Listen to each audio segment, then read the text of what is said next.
যে ক্লাবের দ্বারা এই খেলা পরিচালিত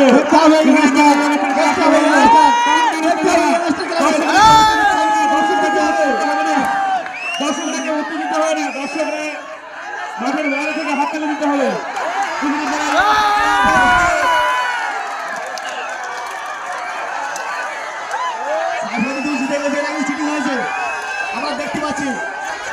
আমরা দেখতে পাচ্ছি সাইফুল তুমি জিতে গেছো। আমরা দেখতে পাচ্ছি সাইফুল তুমি জিতে গেছো। উত্তেজিত হওয়ার কোনো দরকার নেই সাইফুদ্দিন, প্রাইজ তুমি পেয়ে যাবে। উত্তেজিত হওয়ার কোনো দরকার নেই সাইফুদ্দিন ভাই, উত্তেজিত হওয়ার কোনো দরকার নেই, প্রাইজ পেয়ে যাবে।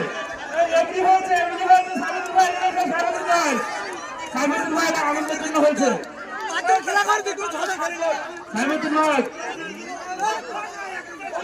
এবারে আমাদের পুরস্কার বিতরণী অনুষ্ঠান থাকবে, আমাদের পুরস্কার বিতরণী অনুষ্ঠান চলবে এবারে।